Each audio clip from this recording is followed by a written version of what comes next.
আমি 2026-27-এর মধ্যে 50 কোটি বক্স অফিস করতে চাইছি, কারণ এই সিঙ্গেল স্ক্রিনগুলো যেগুলো ভেঙে গেছে, যেগুলো মেরামত হচ্ছে না, সেই সিঙ্গেল স্ক্রিনে গিয়ে তাদের মালিকগুলোকে বোঝানোর চেষ্টা করছি দর্শক হলে আসছে, হাউসফুল হচ্ছে, আপনারা যদি একটু মেরামত করে নিন, একটু একটু ভালো করে দিন, একটু সিটিং বা সিটগুলো ভালো বা একটু এসি কনভার্ট করে নিন, তাহলে আমরা 2027-কে আজকে আমরা 15-20 কোটি টাকা যে বক্স অফিস বলছি, আমার 27-এর মধ্যে এটা 50 কোটি টাকা নিয়ে যেতে হবে। তো এর থেকে তো স্পষ্ট বোঝাই যাচ্ছে যে খাদান সিনেমা রিলিজ করার পর দেবদার প্ল্যানিং আরো বড়। দেবদার রঘু ডাকাত তো অবশ্যই আসছে 2025 এর পুজোতে, তো স্টার প্ল্যানিং তো অবশ্যই কিছু গ্র্যান্ড থাকবে, এর থেকেও কিছু গ্র্যান্ড সারপ্রাইজ আমাদের জন্য অপেক্ষা করে রয়েছে। তো আশা করি রঘু ডাকাত তো এর থেকেও বিগ স্কেলে বানানো হবে এবং এর থেকে অবশ্যই আরো বেশি সাকসেসফুল হবে। তো দেবদার এই সমস্ত ভাবনাগুলোকে সত্যি কুর্নিশ জানাতে হয়, যেখানে বাংলা ইন্ডাস্ট্রি একেবারে সবাই আজ পিছনের দিকে হেঁটে চলে যাচ্ছে, বাংলা সিনেমায় তেমন কোনো অগ্রগতি নেই, সেখানে একলাই যেন দেবদা নিজে এসে সেই হাতটা ধরে রয়েছে, সেই হালটা ধরে রয়েছে, যেটা সত্যি খুবই প্রশংসনীয় একটা বিষয়। তো দেবদার এই যে 50 কোটির ভাবনা এবং সিঙ্গেল স্ক্রিন ফিরিয়ে আনার ভাবনা, এগুলো সত্যি বক্স অফিসে একটা খুব বড়ভাবে প্রভাব ফেলবে বলে আমি অন্তত মনে করি। কারণ খাদানের যে হিউজ বক্স অফিসের পিছনে কিন্তু সত্যি দেবদার এই সমস্ত খাদান ট্যুর এবং প্রমোশনাল স্ট্র্যাটেজি গুলো সত্যি কাজ করেছে। খাদান যে আজকে 15 কোটি টাকার ব্যবসা দিয়েছে, আজকে এতদিন পর দেবদার যে মাস জনরায় যে ফিরেছে, সেটা সত্যি একটা বিশাল বড় কথা।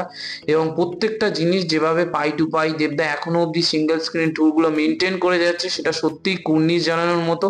বাংলা সিনেমায় দেবদার মতো এত ধৈর্যশীল এবং মানে পরিশ্রমী একজন নায়ক প্লাস প্রডিউসার সত্যি নেই বললেই চলে, যে সত্যি চায় যে তার সিনেমার দর্শক দেখুক এবং ছবিটা একটা ভালো ব্যবসা এনে দিক। তো সেই নিয়ে সত্যি বাংলা সিনেমা যে আজকে দেব বলে একজন সুপারস্টার রয়েছে, তো সেটা সত্যি একটা গর্ব করার বিষয়।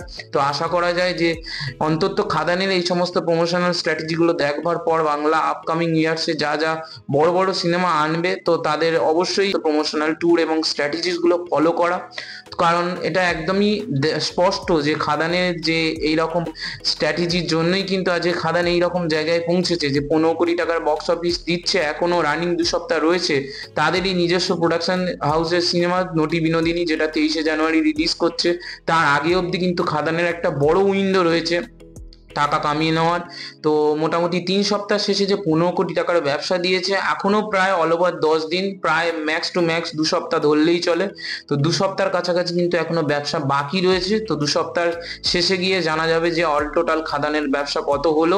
সেটা নেট কালেকশন অবশ্যই আপনাদের সাথে আমি শেয়ার করব, সেটা হচ্ছে ন্যাশনালি প্লাস ওয়েস্ট বেঙ্গল অর্থাৎ মাল্টিপ্লেক্স চেনের কালেকশনটাই মানে আমি ডিসকাস করে দিতে পারবো, যেটা পিভিআর, আইনক্স এবং সিনেপলিসকে কেন্দ্র করে তিনটে মানে অল ওভার ইন্ডিয়া বড় বড় মাল্টিপ্লেক্স, কারণ এটা ন্যাশনালি আর কি রিলিজ করেছে। তো সেই নিয়ে অবশ্যই আলোচনা করে দিতে পারবো। সিঙ্গেল স্ক্রিনের কোনো রকম যদি খোঁজ খবর পাওয়া যায় সেই নিয়েও আলোচনা করা হবে। তো আমার বক্তব্য যে এটাই, যে এই যেরকম খাদানের যে একটা এরকম ব্যবসায়িক সাফল্যের পর দেবদা যেরকম 50 কোটির একটা ছবি নিয়ে ভাবতে পারছে, আশা করি বাংলার যে মাস জনরার যে সমস্ত নায়কদের আমরা ছোটবেলা থেকে দেখে বড় হয়ে আসছি, তারাও মানে এই সমস্ত দেবের ভাবনাগুলো এবং চিন্তাগুলো দেখে এবং প্রমোশনাল টুলস গুলোকে ফলো করবে এবং বাংলায় আরো নতুন নতুন ভালো বই হবে। তো এটা তো আপনি বাংলা সিনেমার দর্শক হিসাবে সত্যি সবাই চাই। তো এই খাদান সিনেমার প্রমোশনাল ট্যুর এবং স্ট্র্যাটেজিস এবং আপকামিং যে দেবের চিন্তা ভাবনাগুলো তো আমার অবশ্যই খুবই ভালো লেগেছে। আপনাদের কেমন লেগেছে অবশ্যই কমেন্ট করে জানাবেন। ততক্ষণ ভালো সিনেমার সাথে থাকুন এবং আমাদের চ্যানেলের সাথে জুড়ে থাকুন।